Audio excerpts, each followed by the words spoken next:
They hit the road again. They're very close to the breach, and Ren sits there and thinks, I wonder if anybody has crossed this before. So she asked Julian, and he says apparently that his father did cross it once before during the uprising. And she's like, all right, well, if other people cross it, then there must be a way to get across it. So we need to figure out how to get over it, because that's going to be our fastest route. Has anyone crossed it since? She asked delicately. Why? Because I think we should. You want to cross over the actual breach when we barely survived crossing the border into the haunted territory that surrounds it? You're mad. This is last night all over again. You don't think. This is me thinking, Ren protested. We need to get to the prince, and this route you've proposed will waste too much time. I can't afford to fail. That's all this prince is to you, isn't he? A trophy to be won, a balm against your wounded pride, a chance to prove how tough you are, how many ghosts you can take on by yourself. He may have hit closer to the mark than Ren wanted to admit, but he didn't understand. In the Bonewood, she had tried to do things the right way, the honorable way. And look what had happened. How else? Oh! Why are you clucking? Why are you clucking, little one? Oh dear. Oh dear. We gotta calm down. You're being so good. Do you want to read with me? In the Bonewood, she had tried to do things the right way, the honorable way. And look what had happened. How else was she to regain her place? How else was she to prove herself to her father? Ren tries to counter with Julian. Why is like your desire to get the prince back so much more honorable than the reason why I'm trying to get him back? She thinks that to Julian, Leo is just a pawn, a bargaining chip or something. Like Julian's reasoning isn't as upright of a reason compared to Ren's. And Julian says, my life and the lives of my people are no game, he practically growled. You see them out there, don't you? You see what we're up against. Every day we're trapped in here is a day closer to all of us winding up like that. Do you know what we do with our dead? Ren didn't respond, but it seemed he didn't need her to. We used to burn them. Her stomach twisted, knowing what he would say next. It didn't work.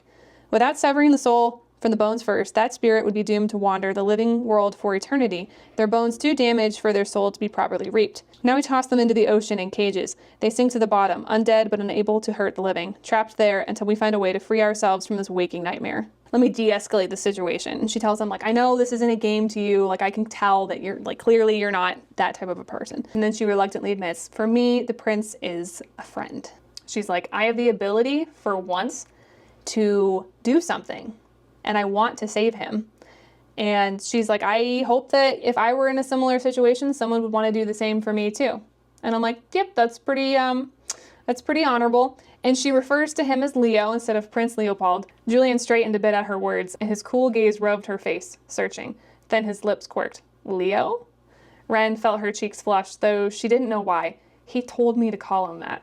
An eyebrow shot up. I bet he did. I like the teasing. But if we could reverse back a little bit, the whole concept here in the conversation where Julian sits there and says, like, hey, I guess I didn't really quite realize this, but because the Ironsmiths were removed from the Dominions, that meant that they don't have Bonesmiths to handle their dead. These Ironsmiths trying to handle this issue, like everybody has to get the proper burial rites, otherwise their ghost will haunt.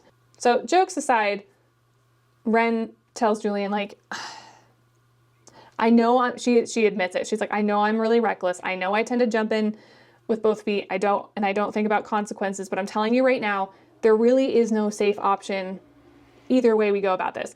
I forgot to add, Julian's proposal was that they needed to work to get around the breach and instead of going directly across it. And that's where Ren was like, it's going to waste too much of our time. She's like, I have thought about this. Neither situation is ideal. We're just going to have to grit our teeth and just face it head on. She says, I know it's a reckless thing to do, she continued, but he cut her off. But that doesn't mean it's not the right thing. Ren could only stare at him, stunned. I thought you said I was mad, he shrugged. You are. I also think you're brave. The crack in the armor gets bigger. He's starting to see that, yes, she's reckless, but he even admires that part of her too. This next part, I'm going to read from my notes a little bit here because, again, there's a lot going on and I don't want to get these details super wrong. Julian reveals he didn't really want to face combat, but he became an Ironsmith more out of family tradition. He explains his father fought in the uprising but never returned. And as they're talking about this, they come across remnants of a battlefield, but this is the battlefield. This is where the uprising took place.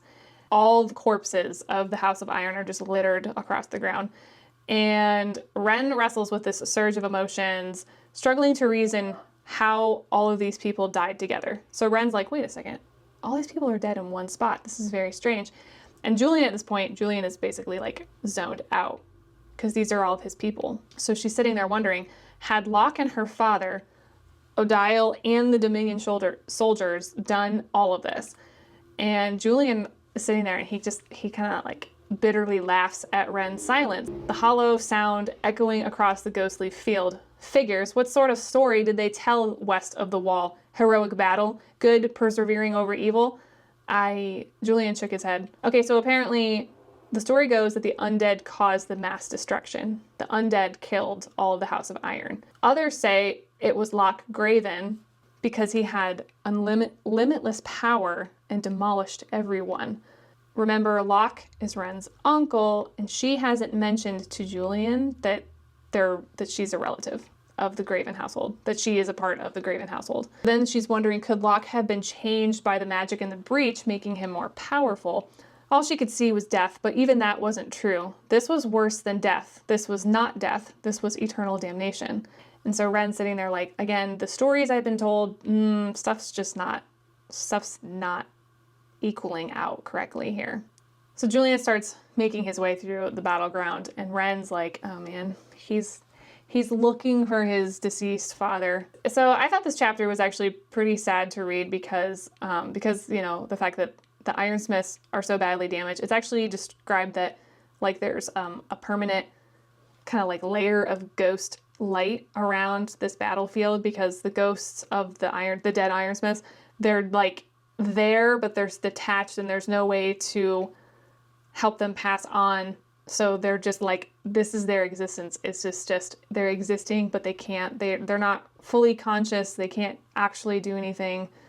I was like, man, that's sad. So as Julian's sitting there looking out over this battlefield, he's just overcome with grief, and Ren recognizes that he can't think straight at this point. And so she can tell he's searching the bodies to see if he can find his father, even though he knows it's not super likely that he will ever find him. She understands he's grieving, and instead of trying to pull him out of that, she offers to make a marker in remembrance of the dead. So Julian agrees to this, and so I think she puts a sword or something into the ground to mark the spot, and then she grabs his hand, and he's like, ugh. At first he doesn't want her touching him, but she grabs his hand and then offers to say a prayer for the undead. I think Ren's done a little bit more of the observation of Julian than he has of her in this point, because she can tell when he's distant or in pain or something like that. And I think that shows a high level of emotional awareness from Ren, and I think it's a great character quality to have. And I like that she couldn't fix the situation, but she was trying to make it better, at least for Julian in his moment of pain, and I loved how that was highlighted. So now they've reached the breach, and they're being followed by a bunch of revenants. They start telling Ren to go. They're actually telling her go, and Ren asks the revenants, like, why should I leave? And they tell her because she wills it. She wills it. And Ren's like, who is she? Like, who is this mysterious person you're talking about? So she's sitting there like talking back and forth with these undead revenants, and Julian's like, what are you doing? Because he can't hear any of this dialogue going on. Me this knife and asked me to, take them out. And then this guy popped up, and then we waited. She's like, I'm talking to them. And then this is when she realizes, I can hear them, but Julian cannot. This is, again, a strange revelation for her. 3 she could handle. 3 she could deal with. But then she remembered what Julian had said. It didn't matter that she could take them. What mattered was she shouldn't. They had a better shot of getting away if she didn't engage them. So, as much as she wanted a fight, she dropped her hands from her weapons and reached for him instead. I was like, oh my gosh, is this character growth we're seeing here? Oh my lord. Because again, here she is. She's a reckless, hot-headed individual. Normally likes to go in flinging punches right, left and right, and she's like, you want to know what? I am going to deny this part of myself right now, and I'm going to be sensible. The undead are now multiplying. They're coming out of the woodworks, And Ren and Julian see that there's this sketchy bridge that's been built over across the breach. They're sitting there debating, but the revenants are starting to surround them now. And they're like, this is our only option. We gotta like run out on this bridge. And so I actually really enjoyed this part of the book. I thought the action was written really well. I could envision it pretty decently, and it was fun, but it was also a little bit stressful because I don't like heights. And so, like, we don't know how deep this breach is. So they're running across this bridge. It's falling apart as they're running. You know, you can hear like the metal crunching and like bolts coming loose. And so they reach this part where there's like the bridge is broken enough that they need to get to they need to jump or something to get to the other side. Do you trust me? Julian asked. Ren turned to him. Seriously, she asked, waiting for him to elaborate. I'm all you've got, he said, parroting the same words she'd given him inside the watchtower. She blew out a breath. I guess so. He shrugged. Good enough. He looped his arm around her back, pulling her to his chest. Ren staggered against him, suddenly awash in the scent of worn leather and cold iron. And so they Tarzan swing through the air and managed to get to the other side. I wrote, pray tell, what does cold iron smell like? Leather. I know what leather smells like. It's delicious. Leather is probably like one of the best smells on the planet. Yes. Cold iron though, I don't know what that smells like. They make that first initial swing, and then there's another section that's also out that they have to get across. So they use the whip sword thing again. They landed hard, skittering across the pocked and unsteady deck, the broken metal swinging dangerously above. The iron plank beneath them groaned ominously, and Julian hurried them both off of it onto one of the crossbeams. Well, this bridge was clearly not built to code, he said somewhat indignantly. Ren laughed despite herself. No sh**. That comment, I had to put that quote in there because it literally made me laugh out loud. This is exactly something my husband would say in this exact moment. For sure. It's definitely not built to code. Look at all this trash fabrication. So they're making their way downtown. They're trying to outpace these undead that are still somehow coming after them. Julian tries to make this barrier to slow them down. With a growl of frustration, Julian stopped moving and turned around, planting both hands against the deck. He wrenched up the entire plank, tossing it roughly aside, leaving the revenants no way to cross. Ren gaped, temporarily distracted by his sudden ferocious strength. Snap out of it. They got so distracted trying to get away from the revenants that were behind them that they forgot to check the front, and now there's also revenants coming from the opposite direction. So now they're surrounded on all sides by revenants. Things have now escalated to a point where Ren is dangling off the side of this bridge and hanging on for dear life. Julian's hanging on to her, but he can't.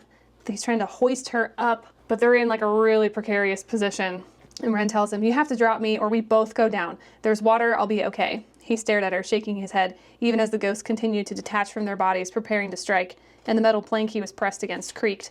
All he had to do was let go. Ren had told him to, so he could do so free of guilt or shame, but the stubborn did no such thing.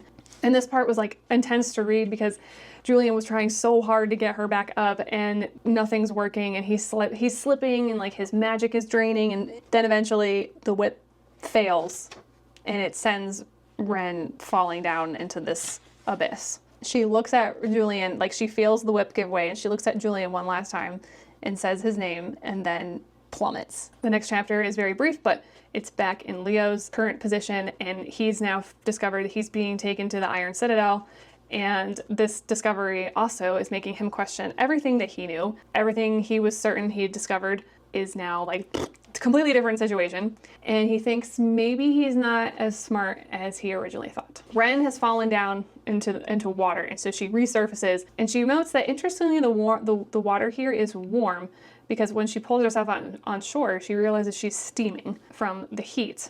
And everything down here is sickly green ghost light. I tried to mimic that as best I could. It's kind of a neat landscape to picture. When I first read this, I was like, I feel like she's actually not in a bad place. Like, it felt less sinister, and I think the author did that on purpose because it almost seems a bit like a safe place. But so she's laying there on the shore and she's got her eyes closed and she's on her back.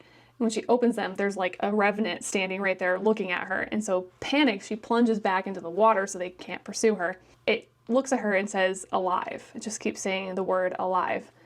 while looking at her. Because she's alive, she technically shouldn't be here, is what she thinks to herself. She's standing there, and then she hears a noise behind her, and she whirls around, and who is it? It's Julian. Oh my god! What the f? She said, legs giving out beneath her. Julian leapt forward to catch her. He was warm and drier than her, above the knees anyway, which were currently submerged. His upper body speckled with rain, but otherwise untouched by the spring, until Ren dripped all over him. He didn't seem to mind. Remembering the undead were ranged all around, she threw a wary look over her shoulder. They didn't follow, Julian said softly, gaze roving the shoreline. They can't. But you did. Ren didn't mean to sound accusatory, but it seemed every conversation between them brought out that challenging tone in her. Yes. Another shiver racked her body, and her teeth chattered. Did you hit your head, he asked, reaching a tentative hand to her temple.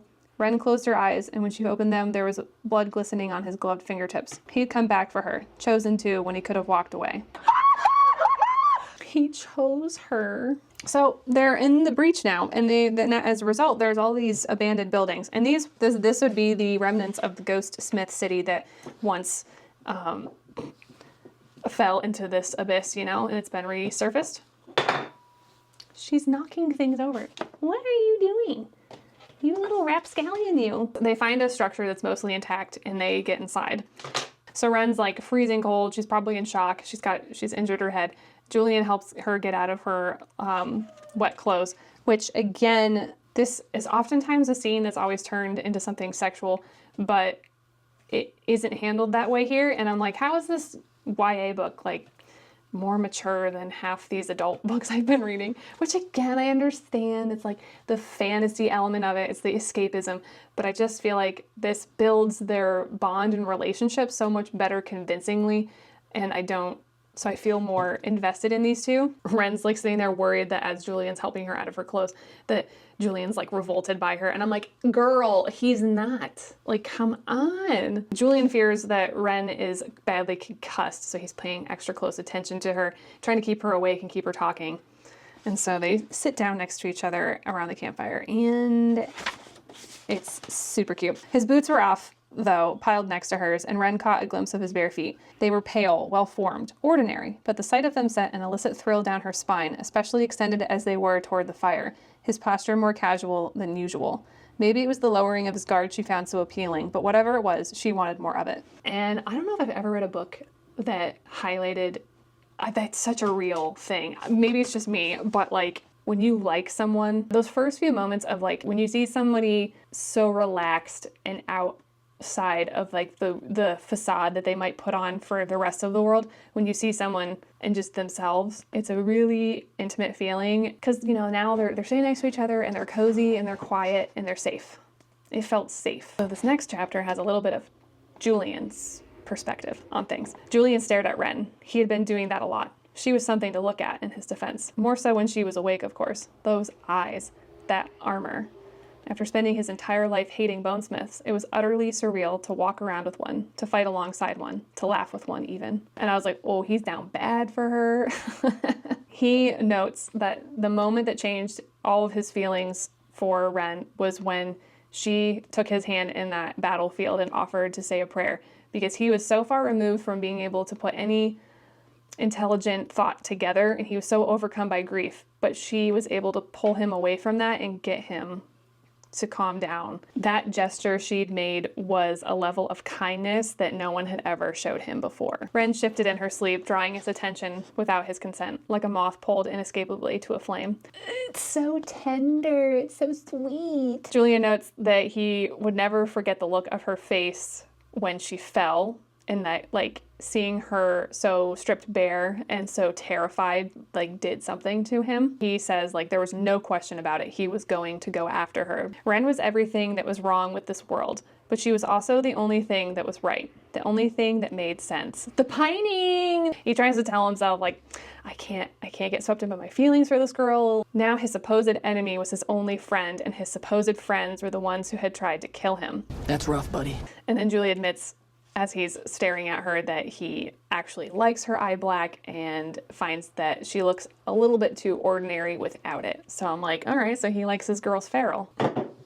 Girl, you are just the most talkative, walkative little fluff ball. He'd actually come to find those attributes a welcome sight, a comforting one. He wanted her fierceness, not the softness on display right now, but he kept staring all the same. Please, I can't handle, I can't, this is the kind of stuff I live for. Oh yes, give me more. It's so cute. And then he remembers that bruise from the arrow, and it's still aching and bothering him. And then it's a reminder that he can't afford to let his feelings get in the way. Like, there's bigger issues taking place here, and he has to stay focused. There's a possibility the regent was the one that wanted Julian dead, but if the regent was the one that wanted Julian dead, that changes absolutely everything for him. And we're still not really well versed on who the regent is. Like, we've heard the name tossed around here a few times, but we don't actually know what it means. Again, he's sitting there trying to tell himself, I can't afford to have feelings, but then he looks back at Ren again and he's like, but I'm feeling feelings for this girl. And for once in his life, he's like, I don't really want to be the strong one. I just want to give in. And then he tells himself, and that's how I know that I can't give in, is because I want to so badly. Ren wakes up hours later, and she decides then she's going to ask Julian, like, why did you come after me? He tells her that the whip failing the way that it did was an accident. And Ren is confused by this because she's like, I know it was an accident. It was a pretty rough situation that we were in. Then she realizes he's elaborating on this because he was afraid that she thought he had let it fail on purpose because he wanted her to fall. Originally, that would have actually made a lot of sense. You know, these two hate each other. Then she realizes that, like, that thought had never crossed her mind. She had never considered that Julian purposely allowed her to fall. And she asks him if the only reason why he was there was to prove that he wasn't trying to kill her, and he admits, no, not exactly, not entirely, but then doesn't elaborate. And Ren's like, all right, well, now I feel awkward. So she decides she's gonna go clean up. And just as she's about to fully submerge, so I guess, like, how it's kind of described, it sounds like the water, like, leads up to the house and goes kind of into the house maybe a little bit. So she's able to just, like, step out into the water. It's, like, right there. So she goes to, just before she is about to fully submerge herself in the water, I need you. You have my sword, and you've faced more revenants than any bonesmith born in the last 2 decades, Ren argued. You don't need me. And then Julian longingly stares at her. His eyes were hooded, irises as black as his pupils, the expression in them making her stomach tighten.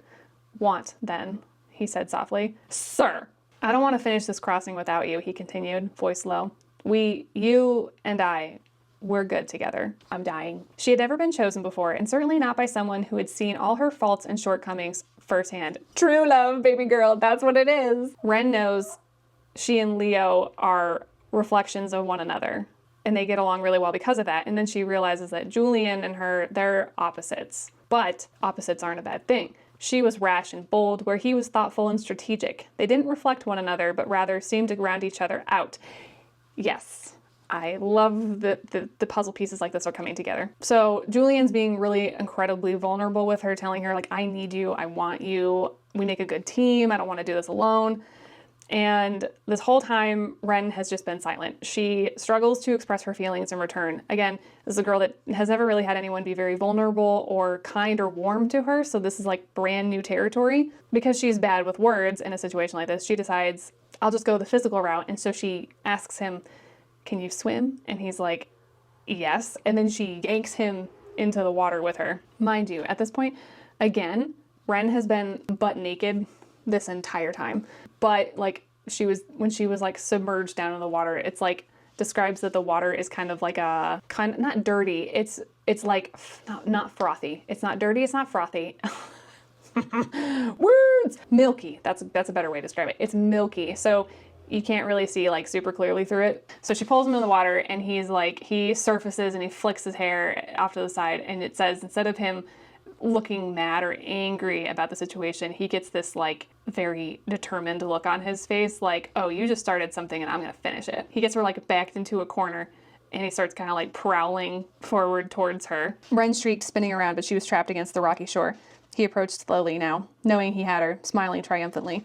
The sight of it made her already tight stomach constrict even further. You're going to pay for that, he said, planting his hands on either side of her, caging her in. Ren is like sitting there fighting. She's like, she wants to fight, to laugh, to demand that, like, oh, you demand him, like, oh, well then, make me pay for it. And They're really close to each other, and then this mischievous glint that's in Julian's eyes, it starts to fade, and it's replaced by like an uncertainty. And Ren admits out loud, "I don't want to finish this without you either," Ren said quietly, feeling like she was filleted open. And then his expression softens at her words, and he looks at her mouth, and then their gaze is heated and intense, and then he reaches out a tentative hand, he runs his thumb over her lip. And I'm like, oh my gosh, the pining here, it's quite intense. Finally, Ren decides this absolute utter buffoon isn't going to make the move first. So she pushed off the rock behind her, crashing into him, legs wrapping around his middle and fingers raking through his hair. They kissed. They're like making out, and she makes the move first. I really like the detail. Though she had made the first move, he met her with enthusiasm, and when their mouths opened, it was his tongue sliding into her mouth, deepening the kiss. This book doesn't get like very explicit at all, but I found this to be, I was all here for this. But there was like the build up to it, like the relationship forming, the arguments that then resulted in compromise and problem solving, everything. So this feels like a very warranted and earned moment. Though she had wanted to touch Julian's hair ever since she'd first met him to thoroughly mess it up, which she did. Her hands began to stray down his neck and across his shoulders, his heart thudding beneath her fingertips as she slid her palms against his chest. So she's like running her arms, her hands down him, and then she runs them down his arms and then feels something like underneath his shirt. And as soon as she touches that, he like snaps out of it and pulls back. And so the moment is ruined. We don't really know why. There's something going on though, because this whole book, Julian has never removed his gloves. So he tells her that this was a bad idea. And I'm like, but he didn't say it was a mistake. So a win is a win. But Ren allowed herself to be vulnerable for like pretty much the first time in her life. And maybe not the first time in her life, but in a pretty raw way. And then she got rejected. So this one stings. Buckle up, because the last half or so of this book really does just kind of fly. Ren stays in the water for a few minutes and she's mulling over what just happened between her and Julian. She's very hot and bothered by this. Her thoughts are interrupted by ghost light. And so she looks over on the shore and she sees this group of revenants and they're all walking together. And then she sees there's this boy, seemingly human boy, who's with them and they're following him and he's commanding and controlling them. And she's like, is this a ghost smith? I thought these guys were dead. But hey, you want to know what? She thought ironsmiths were dead too. So what are the odds that a ghost smith would be alive too? So she bursts back into the house. Mind you, she's still butt naked. And she's like yells for Julian and he like turns around and he's like, oh gosh, like and then she's like not even, she's like, whatever, I don't really care if he sees me like this, whatever. And so she's trying to explain to Julian what she just saw. And she's like, get dressed. Like we got some exploring to do. Something's going on here. And so she's like trying to pull her wet clothes back on and it's like not working. And so Julian goes over and he holds up a blanket for her to change behind. He turns his head. And I'm like, what a gentleman. Like they were just now they probably feel like super awkward around each other, but he's still being kind and considerate to her. He tries to bring up the kiss that they just experienced. And Ren's like, I literally cannot handle talking about this right now. And so she just cuts him off and she tells him, hey, listen, somebody else is here in the breach and they're like commanding the revenants. Like we have to go check this out. They follow after this ghost smith and he's in this house that's like a little more ornate and like well managed. And Ren recognizes there's like glyphs and stuff that she sees up on the walls and whatnot. And she recognizes those as the glyphs and stuff that she's seen on her ring that she found in the Bonewood forest. Assuming that this boy is a ghost smith, she recognizes that the ring is also, now she knows this ring is a ghost smith ring. They're hiding in this house and they watch this boy he takes a revenant and he starts putting iron armor onto the revenant. He clearly is a ghost smith. Now they can't deny it anymore because he's actually touching the revenant and you can't touch ghosts because death rot.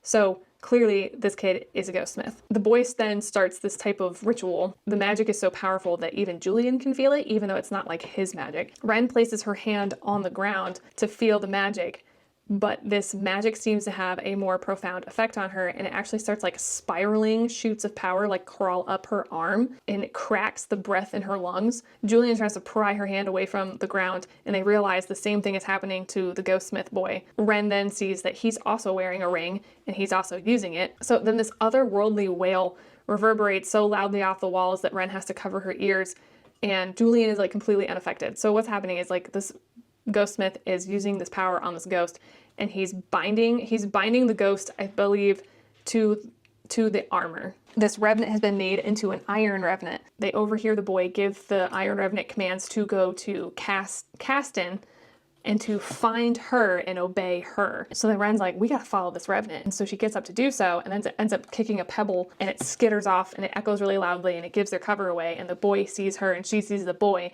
They make eye contact, and the boy commands the revenants to attack Ren and Julian. They go to attack, and then Ren's like, well, heck, I'm gonna give this a try. So she like holds her hand out, and she commands the revenants to stop, and they listen to her.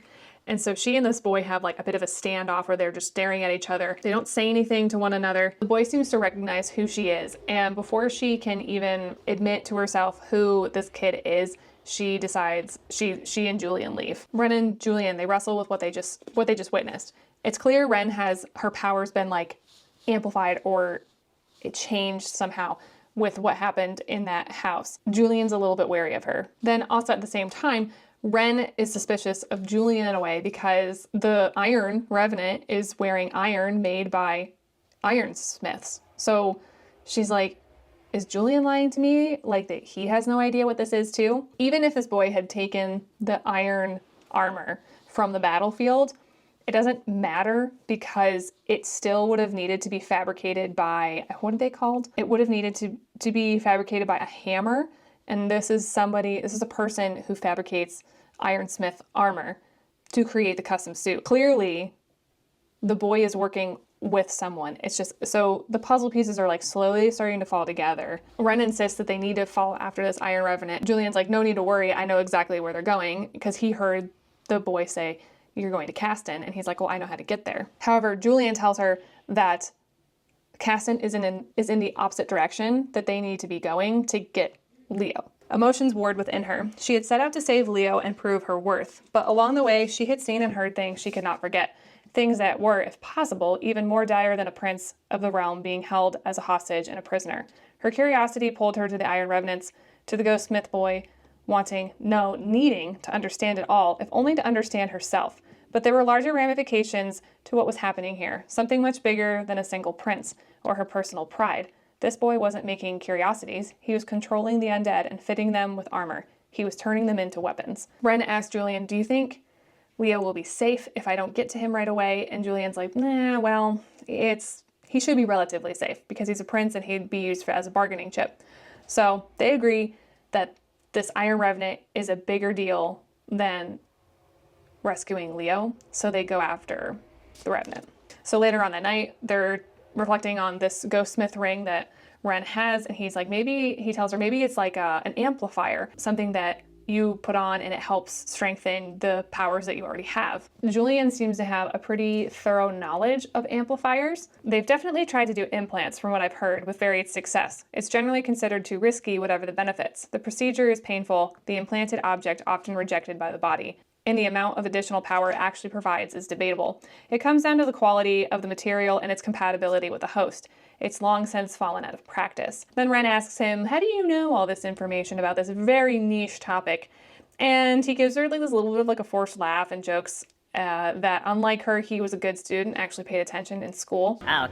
So they reach Caston and are once again surprised because Caston is again supposed to be a bit of an abandoned city, and they find it to be anything but. It's a bustling little area, and it clearly has a lot of money put into it because the actual like geography and layout of the city has been strategically built and fabricated. So someone's throwing money at Caston, and they realize it's not an abandoned ruin, but it's an actual, they're mining. They're mining here for iron. They're rarely approaching Caston, and they decide like, okay, we need to get in here and figure out what the heck's going on. We gotta disguise ourselves because we're too noticeable. Because it's an active mine, that explains where the Iron Revenant's iron armor came from. Again though, you must be reminded that mining is illegal because mining is what caused the breach. Julian's like, I didn't know about this and I don't support it. Things are bad enough already. We don't need them to get worse. We don't need a second breach. Maybe somebody does want things to get worse because they want the Iron Revenants to tear down the border wall. The Breachsiders didn't have the numbers to muster a force that could take down the wall, not Senselot Graven. And even if they did, they'd lose too many lives in the effort. But with the undead, they could set them on the border and its defenders, let the Revenants do the dirty work, and then they could stroll through afterwards. The iron suits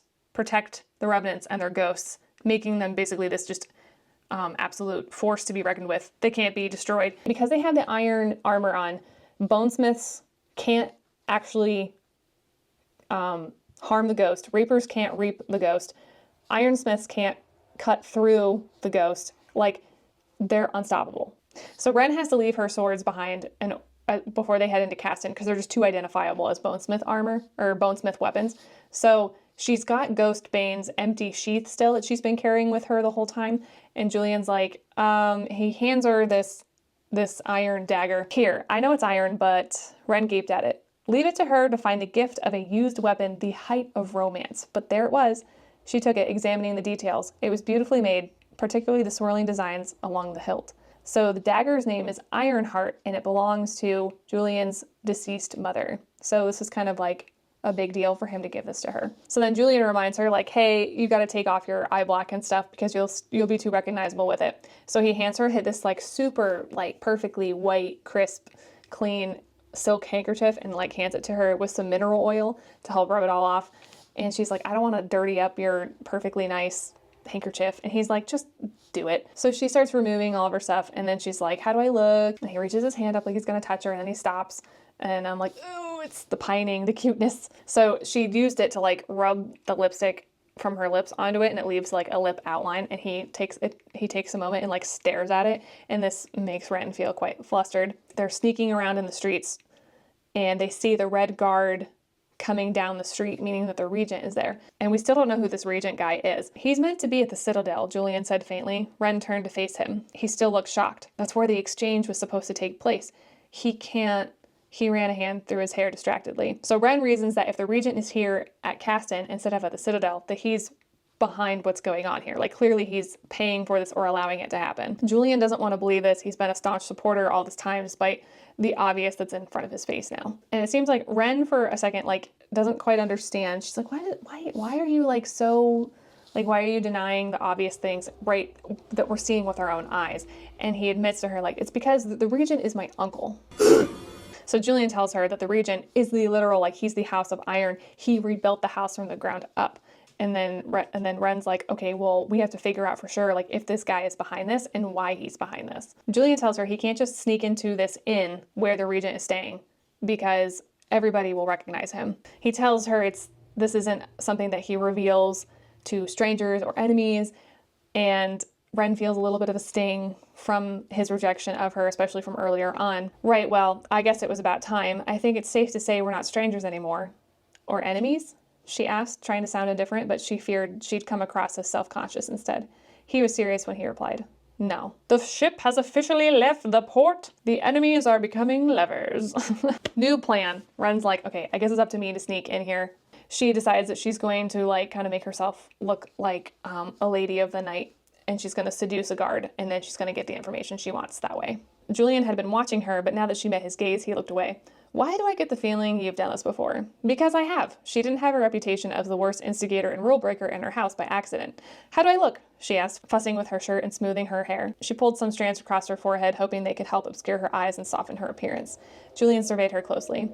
Like trouble, he said almost reluctantly. The right kind? She asked. She didn't want to look like a thief or a vagabond. She wanted to look like innocent mischief. He hesitated. Yes, he said, then, I almost feel sorry for him. Ren flashed a smile, warmth spreading in her chest. Stay here. I'll come back as soon as I can. He nodded, but as she turned to go, he called out, wait. Turning, she cocked her head. Are you going to tell me to be careful? She asked teasingly. Expression serious, he stepped toward her.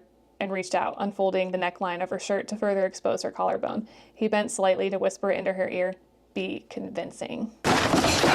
My note just says, "Help!" As it turns out, Ren is actually really convincing, and she gets the flag bearer to reveal that Leo is actually here in Caston. Julian realizes that this was part of the plan all along to betray him. It's sinking in now that he was meant to be assassinated by his uncle. Now they need to go find Leo, and they're going to try to listen in and figure out why Leo is here, because they're still trying to put the pieces together here. So to create a diversion, they light the barn on fire, and then they literally use the sword whip as a zip line basically and slide from the barn up onto the roof of this inn. And they break into this empty room next to where the regent is staying. That's a part of what they were also trying to figure out from the flag bearer dude, was where and what room the regent was staying in. Okay, the last 100 pages of this book are a little bit challenging to sum up. Leo tries to tell the regent that if he thinks he's going to take over as the heir, it's probably not going to go over as well as he thinks, because the people are actually devoted to Julian, not the regent, because Julian is the rightful heir to the House of Iron. It's revealed that the regent, I believe the regent had his brother, aka Julian's father, killed. And so this regent guy has just like, he's in his, position of leadership because he's a pompous, arrogant, narcissistic jerk. Ren and Julian are listening to this conversation taking place through this closet. Julian is so angry because now he realizes that his uncle has literally been like the worst person in his life, and he had no idea. He's been so devoted to his uncle his whole life. So he's so mad that he ends up like breaking a shelf off the wall, like crumbles it into pieces. Obviously, this is noisy enough that it gets the regent's attention, and he orders a bunch of Iron Revenants that are there to go into the next room and and kill whoever's in that room. The Iron Revenants are trying to break in. Julian's holding him back. Ren's trying to make an escape, and she's like, "Julian, escape with me. We can do this together. Like, I'm not leaving you behind." Julian's like, "No, I have to face my uncle. He's not going to kill me." But Ren's like pleading for him to come with her. She does not want to leave him. And so he acts like he's going to escape with her, and he like shoves her out of the window and pulls it shut and locks it, and she's really ticked off. But she decides, okay, you know what? If that's how it's going to be, then I'm also going to raise hell. So she hurries off to formulate her own plan. The Revenants eventually get through the door, and Julian basically surrenders himself. So at last then, Julian comes face to face with his uncle. His uncle pretends to be like super thankful that he's alive. It's a very typical scene of like family betraying family. I am really just very like touching on the surface of this. The uncle asks Julian where the girl is, and he's like, "I imagine she's dead at the bottom of that chasm that I fell down." And the uncle is he seems so pissed off at this news. As they're sitting there arguing, a servant or whatever comes up and tells the regent that somebody is there to see him. Leo's sitting there on the floor, gagged and whatnot, and then Julian is gagged and handcuffed and put down next to Leo. After a few minutes, Leo and Julian escape their binds because Leo had these like gold blades or something like tucked behind his teeth, and he was able to use them as like a saw to like saw apart the ropes that are on their hands. They get free, and then the door blasts open, and there's Ren in the doorway in all her glory. Ha! Boom, baby! A swell of emotions rose inside his chest. The fear that pierced him whenever Ren used her strange new power paled in comparison to the odd thrill he felt at seeing her in all her glory, fearless and dangerous and on his side. What a woman. He stood as he lifted her, drawing her all the way up to her feet. Oof, she gasped, somewhat surprised, and Julian had never wanted to kiss her more. So they sneak out onto the inn's roof. From this vantage point, they can see that the regent is conversing with the corpse queen. Clearly, she's not just a rumor, like, because there she stinking is. They hear the queen asking about the third target, aka Ren. And the regent's like, she died. Sorry, we don't have her. And the corpse queen is like, sorry, that's not good enough. We need her. Like, you're going to have to figure this out. And he's like, we'll just get you a different Bonesmith. Like, you don't need that one. And she's like, you don't understand. It's either her or it's no one. So the queen basically tells the regent, well, you can piss off, and I'm gonna take my Iron Revenants, my Iron Soldiers here, and you can just figure out this whole uprising thing that you're planning without me. As the queen is walking away, she makes eye contact with Ren, who's sitting up on the roof, and Ren's like, how did she see me? She hears a voice as if it's like next to her ear, and it says, come to me when you are ready to know more. Come to us. I know you feel it. Blood calls to blood and like to like. the trio here, our three musketeers, they rush off to find horses, and they manage to acquire some horses, and they ride off. And now they have to figure out what's next. Ren says that they need to go to the breach fort and fill everybody in on all this information that they've found out. Julian points out this is not the best option because clearly there's an informant that got Leo kidnapped. Revealing all this very crucial details to the breach fort is not a good idea because they can't trust anybody. Julian suggests, why don't we go back to my mother's estate and stay there for a little while until we can form a better plan. And this is where it gets a little bit dicey. Ren refuses, saying that people will come looking for them there. And then Julian says that his people would never betray him. But Ren points out, well, look what your uncle did. How many people are devoted to your uncle versus you? Like, you don't know. Julian asks Ren to trust him because she's done it before. It's not the same thing, Ren said, ignoring the twinge in her stomach at the memory of their time at the breach. No way am I taking Leo anywhere near your people, his nostrils flared. Is this still about you and your golden prize, your stupid mission to prove yourself? You already have, Ren. If they don't see that, that's on them. He made it sound so easy, like what others thought of her didn't matter, and she wanted it to be true, but it wasn't. It did matter. It was how she'd lost Ghostbane and wound up banished from her home, but it was also how she'd wound up here with him. Ren also hasn't admitted to Julian yet that she is part of the Graven family, which she's the technical heir to the House of Bone, if you want to look at things that way, even though she's considered, like the bastard child type situation. She hasn't explained to him really why taking Leo back to Breachfort and proving her worth still is so important. Julian says if they hand Leo back over to Breachfort, everything that they worked so hard to do is going to be for nothing. They'll be right back where they started. And then he sits there and says, if she's so bent on doing this, then clearly she doesn't really care about Leo in the first place. They've come to a stalemate because they don't quite know what to do with Leo yet. If they were all three to go to the breach fort, then Julian's at risk because he's an ironsmith. They are supposedly illegal in all forms, and so he would immediately be imprisoned if not killed. So she's like, it's a messy situation. There's really no middle ground to really reach in that all three of them go to Breachfort together.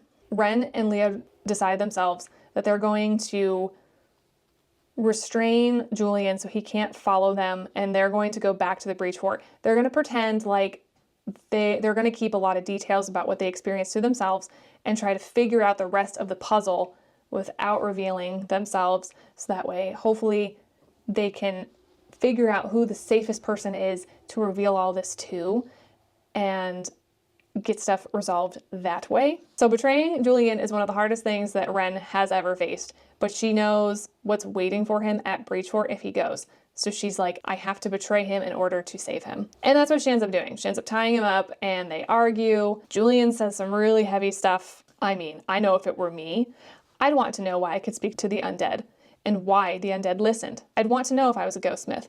But I think you'd rather a kind lie than a hard truth, wouldn't you? Because the hard truths are here, in the Breachlands, not there in the Dominions. There, they'll tell you whatever they have to shut you up and keep you under their control. Just like they did when they kept what really happened during the Uprising a secret. When they labeled your Lochgraven a war hero instead of a war criminal he ought to have been. When they put the good of your house over the truth, but you don't want to face that, do you, Ren? The fact your whole life is built on lie after lie. Or are you afraid of what you'll find out about yourself if you stay? You still don't get it, do you? They aren't planning an uprising. They're planning an invasion. Those Iron Revenants were built to take down the wall. By the time you and your politicians decide what to do, it'll be too late. He jerked his head at Leo, be tucked away somewhere until my uncle can get his hands all over him again, and you'll be right back where you started. Exiled at the fort because your family doesn't want you. Ouch. Come on, Julian. I mean, he's not wrong. Ren's so enraged by him saying this that she slams him back against the wall so hard that he cracks his head back against the wall.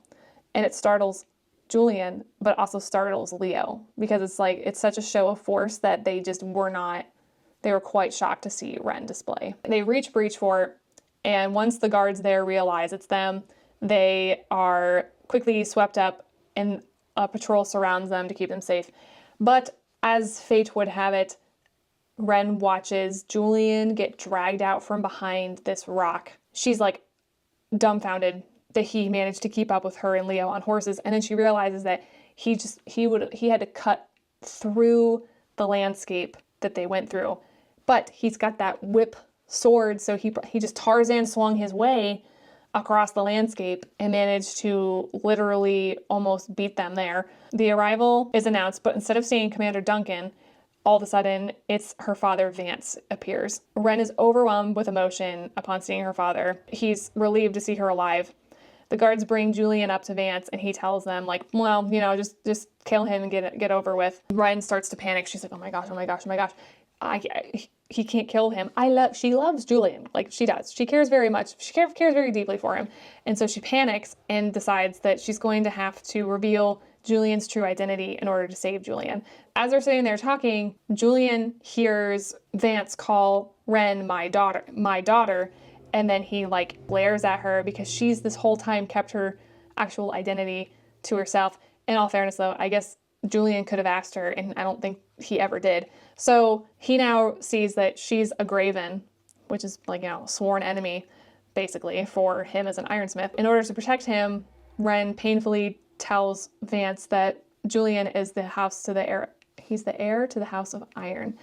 And so he can't kill Julian. Julian is beyond pissed because he's never revealed this information about himself to just random people or strangers or enemies, as he previously stated. But she's like, I have no other choice. It's either like, otherwise Vance is going to have him killed. Julian's taken off to the dungeons, and then Leo and Ren go to speak privately with Vance. They tell him most of what happened, but they do leave some stuff out because they're still not 100% sure what's going on here. Ren specifically asks her father about the breach, saying its power could have been what gave Locke, her uncle, the power he needed to end the uprising. Ren points out that this breach, the well, affected her, and now she's able to command the dead. But Vance acts as if this is really nothing of importance to him, which I was like, okay. But the tightness around his eyes betrays him. So clearly, again, there's some interpersonal body language reading going on here. Ren chooses at this very moment not to tell him about the Ghostsmith ring. Then Leo cuts in and he fills in the rest of the story with his experiences from his travels. After he fills in his side of the story, Leo leaves and Vance and Ren are alone. Vance tells her right away that he's like so proud of her. Ren is overjoyed. She's finally getting the praise that she's been so desperately wanting from her father. Vance gives her back Ghostbane because now she's earned it. Tears pricked at Ren's vision. It was everything she'd wanted, all she had lost, and some things she'd never dreamed she'd have, placed before her, ready and waiting. Ren feels like her father is actually seeing her for the first time and not her mistakes and imperfections. She's conflicted because she's keeping information from her dad, and then she's doing the same thing to him that he's done to her. And she's like, I don't know if I like this feeling. So then in this brief moment, she reveals that she's got the Ghostsmith ring, and she mentions that she found it in the Bonewood forest, and she's been trying to figure out what it is this whole time. Ren has figured out, she's like, I'm a Ghostsmith. She knows this. But Vance gaslights her into believing that she's his daughter no matter what. Because if she's his daughter, she can't be a Ghostsmith. He ends up ending the conversation right there for now and insists that she needs to rest. Ren goes to put Ghostbane in its sheath, and then Ironheart is in there instead, Julian's mom's dagger. And so she quickly takes it out and shoves it into her boot before her father sees it. And she's like unsettled by this as she goes to bed because all she can think about is how Julian is in the dungeons, and she's left wondering how, because she still has so many questions that have not been answered yet. The whole last part of this book, there's so much that happens. But basically, Ren ends up, she goes off to find wherever Vance went to. So she goes down to where Odile lives, and she hears Odile and her father talking. I'm consulting my notes here because the last part of this book, like I said, it's a lot. Ren's real father is Locke, the war hero who isn't the hero everyone thought he was. Locke fell in love with a woman named Ravena Necros, who was the last Ghostsmith. She got pregnant with twins. Vance thought Ren was his because he had apparently also slept with Ravena. So the Ghostsmith boy in the breach is Ren's twin. Ravena's people caused the breach, intending to reclaim her father's glory, Ravena came to Odile when she was giving birth and told Odile to take Ren and give her to the House of Bone. Then, as she was bleeding out, she strapped her son to her chest and rode into the breach, never to be seen again. Vance told Odile to deliver Ren to the east of the wall, which she did, much to Ren's shock. Vance says this is all done to ensure the future of the House of Bone. Without an enemy east of the wall, the undead on the doorstep, the House of Bone's position in the Dominions is precarious. Vance didn't want to fade into obscurity, so he basically wanted to cause another uprising. Are we clear? Are we clear on all this? So from the very beginning, Vance has literally been the one controlling everything from the very beginning of the story. He set Ren up with Anera. So he blackmailed Anera somehow.